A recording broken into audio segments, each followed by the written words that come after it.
Hello दोस्तों, मैं धीरेन स्वागत करता हूं आपका एग्जाम स्टडी विद संगीता में। दोस्तों, आज के इस वीडियो में हम पढ़ने वाले हैं भारतीय इतिहास से एक मोस्ट इम्पॉर्टेंट टॉपिक को। आज हम पढ़ेंगे मौर्य काल से पार्ट 3 को। देखिए, ये भारतीय इतिहास का पार्ट 13 है और मौर्य काल का पार्ट 3 है। यदि आपने इससे पहले के पार्ट नहीं पढ़े हैं तो आप प्लेलिस्ट में जाकर पढ़ सकते हैं। सभी पार्ट आपकी आने वाली प्रतियोगिता परीक्षाओं के लिए इंपॉर्टेंट रहेंगे। जहां पर भारतीय इतिहास एक मोस्ट इम्पॉर्टेंट टॉपिक बनता है, वहां आपको मौर्य काल से क्वेश्चन अक्सर देखने को मिलते हैं।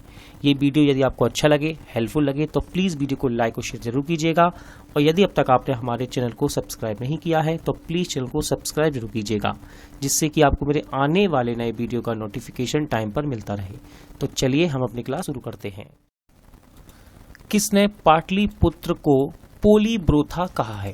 क्वेश्चन है, किसने पाटलिपुत्र को पोलीब्रोथा कहा है? सही आंसर है मेगास्थनीज ने। किसने? मेगास्थनीज ने। अगला क्वेश्चन है, मौर्य काल में एग्रानोमाई किसे कहा जाता था? मौर्य काल में एग्रानोमाई किसे कहा जाता था? राइट आंसर आपका सड़क निर्माण अधिकारी को। किसको? सड़क निर्माण अधिकारी को। मौर्य काल में गुप्तचरों को क्या कहा जाता था?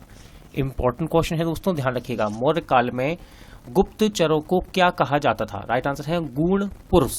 अगला क्वेश्चन है, किस श्रीलंकाई शासक ने अपने आप को मौर्य सम्राट अशोक के आदर्शों के अनुरूप ढालने की कोशिश की? किस श्रीलंकाई शासक ने अपने आप को मौर्य सम्राट अशोक के आदर्शों के अनुरूप ढालने की कोशिश की? राइट आंसर है ऑप्शन सी, तिश। क्या है इसका सही आंसर? तिश। किस जैन ग्रंथ में चंद्रगुप्त मौर्य के जैन धर्म अपनाने का उल्लेख मिलता है?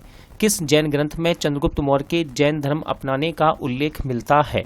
सही आंसर है ऑप्शन बी, पारिशिष्ट परवरण। ठीक है, पारिशिष्ट परवरण। अगला क्वेश्चन है, किस महीने से मौर्यों का राजकोषीय वर्ष आरंभ होता था? किस महीने से मौर्यों का राजकोषीय वर्ष आरंभ होता था? सही आंसर है ऑप्शन बी, आषाढ़ यानी कि जुलाई। अगला क्वेश्चन है, निम्नलिखित में किन किन दक्षिण भारतीय जातियों का उल्लेख अशोक के शिलालेख में किया गया? किन किन दक्षिण भारतीय जातियों का उल्लेख अशोक के शिलालेख में किया गया है? राइट आंसर है ऑप्शन ए। तो देखिए, पहला है चोल का किया गया, इसके बाद किया गया पांड्य, फिर किया गया सत्यपुत्र, इसके बाद केरल पुत्र। अशोक के बारे में जानने के लिए सबसे महत्वपूर्ण स्रोत है। अशोक के बारे में जानने के लिए सबसे महत्वपूर्ण स्रोत है। सही आंसर है शिलालेख। अशोक के काल में कौन सा लिपि दक्षिण भारत में परिवर्तित हुई? अशोक के काल में कौन सी लिपि दक्षिण भारत में परिवर्तित हुई थी? राइट आंसर इसका ऑप्शन ए, ब्राह्मी लिपि। अशोक के शिलालेख भारतीय उपमहाद्वीपों के बाहर भी पाया गया है। निम्नलिखित में से किस देश में यह पाया गया? अशोक के अभिलेख भारतीय उपमहाद्वीप के बाहर भी पाया गया। निम्नलिखित में से किस देश में यह पाया गया है? राइट आंसर है अफगानिस्तान। कहां पर? अफगानिस्तान में। अत्यंत पॉलिश किए गए एकास्मक अशोक स्तंभ जिस पांडुरंजित बालू कशम के एकल टुकड़े में तजित किए गए, उसे साधारणतः कहाँ की खदानों से निकाला गया है? ये क्वेश्चन देखिए सीडीएस में पूछा गया है। उसका सही आंसर है ऑप्शन ए, मिर्जापुर के समीप चुनार से। मिर्जापुर के समीप चुनार स्थान से। अगला क्वेश्चन देखते हैं, भारतीय लिखने की कला नहीं जानते हैं, यह किसकी उक्ति है? भारतीय लिखने की कला नहीं जानते हैं, यह किसकी उक्ति है? राइट आंसर है मेगास्थनीज। किस मौर्य सम्राट ने एक विदेशी राजा सीरिया के एटियोकस फर्स्ट से अंजीर, शराब और दार्शनिक को भारत भेजने का आग्रह किया था? इंपॉर्टेंट क्वेश्चन है, इसको मोस्ट इंपॉर्टेंट लगाइएगा आप। सही आंसर है option B, Bindusara. Option B, Bindusara. Right answer है ऑप्शन बी, बिंदुसार। अशोक द्वारा कलिंग पर चढ़ाई की जानकारी के लिए सबसे महत्वपूर्ण स्रोत है। अशोक द्वारा कलिंग पर चढ़ाई की जानकारी के लिए सबसे महत्वपूर्ण स्रोत है। सही आंसर है ऑप्शन सी, 13वां बृहत शिलालेख। अगला क्वेश्चन है, बिंदुसार की मृत्यु के समय अशोक किस प्रांत का गवर्नर था? क्वेश्चन है, बिंदुसार की मृत्यु के समय अशोक किस प्रांत का गवर्नर था? राइट आंसर है उज्जैन, ऑप्शन ए सही आंसर है उज्जैन। किस शिलालेख में अशोक ने घोषणा की कि सारी प्रजा मेरी संतान है? इंपॉर्टेंट क्वेश्चन है, किस शिलालेख में अशोक ने घोषणा की कि सारी प्रजा मेरी संतान है? सही आंसर है ऑप्शन ए पृथक कलिंग शिलालेख में। किसमें? पृथक कलिंग शिलालेख में। कौन सी घोषणा युद्ध और अहिंसा के प्रति अशोक के आंतरिक दुख को स्पष्ट करता है? कौन सी घोषणा युद्ध और हिंसा के प्रति अशोक के आंतरिक दुख को स्पष्ट करता है? आंसर है कलिंग का पृथक शिलालेख। किस शिलालेख में अशोक ने यह घोषणा अंकित है, किसी भी समय चाहे मैं खाता रहूं या रानी के साथ विश्राम करता रहूं या मैं अपने अंतशाला में रहूं, मैं जहां भी रहूं मेरे महामात्य मुझे सार्वजनिक कार्य के लिए संपर्क कर सकते हैं। तो आपको बताना है ये किस शिलालेख में बतलाया गया है।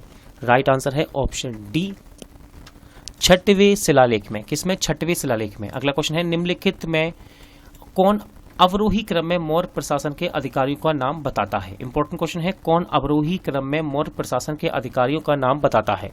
सही आंसर है ऑप्शन ए प्रादेशिक, इसके बाद है रज्जुक, फिर है युक्तक, अगला है विशिष्ट।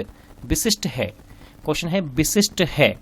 राइट आंसर है ऑप्शन बी बेगारी। विशिष्ट क्या है? बेगारी। क्वेश्चन नंबर 81 देखते हैं, मौर्य काल में सीता से तात्पर्य है। इंपॉर्टेंट क्वेश्चन है, मौर्य काल में सीता से तात्पर्य यानी कि सीता का मतलब क्या है? तो सही आंसर है राजकीय भूमि से प्राप्त आय, इसको बोला जाता है सीता। अगला क्वेश्चन है, निम्नलिखित में मौर्य कला का सबसे अच्छा नमूना कौन है?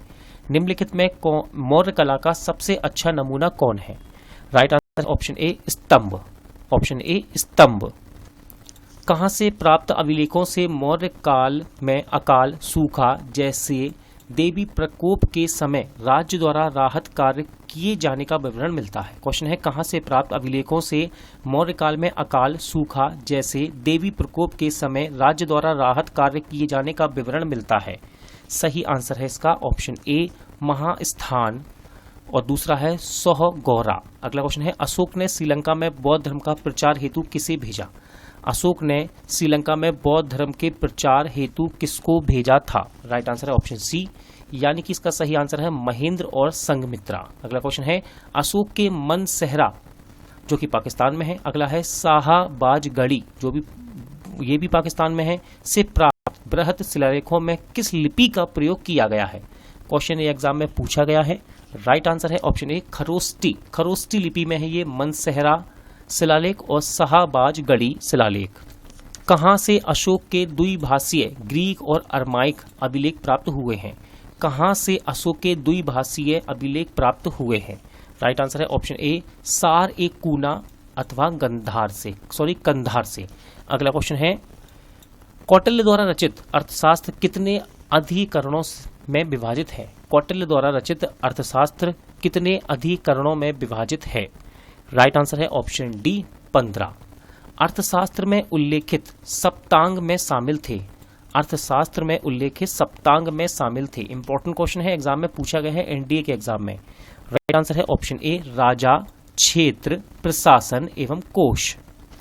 अशोक का समकालीन तुरमय कहाँ का राजा था? यूपीपीसीएस के प्री के एग्जाम में ये क्वेश्चन पूछा गया है, अशोक का समकालीन तुरमय कहाँ का राजा था? सही आंसर है ऑप्शन ए मिस्र देश का। किसके शासनकाल में डायमेकस अथवा डीमेकस भारत आया था? यूपीपीसीएस में क्वेश्चन पूछे गए हैं, देखिए तीनों ही इंपॉर्टेंट है। किसके शासनकाल में डायमेकस अथवा डीमेकस भारत आया था? सही आंसर है ऑप्शन बी बिंदुसार के समय।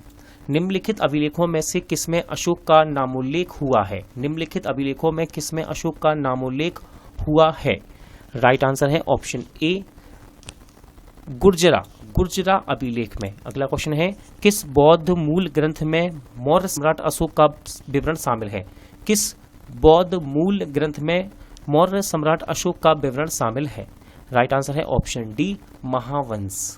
निम्नलिखित में से किस उभारदार मूर्ति शिल्प शिलालेख में अशोक के प्रस्तर रूप चित्र के साथ राणियो अशोक यानी कि राजा अशोक उल्लेखित है?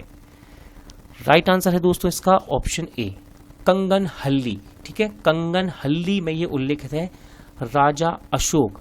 अशोक के प्रस्तर रूप चित्र के साथ ये उल्लेखित है। किसमें? कंगन हल्ली में। दोस्तों आज का प्रैक्टिस सेट यहीं एंड होता है। उम्मीद करता हूं आपको सभी क्वेश्चन अच्छे लगे होंगे, समझ आए होंगे। पूरा वीडियो देखने के लिए धन्यवाद। जल्द मिलते हैं नेक्स्ट वीडियो के साथ।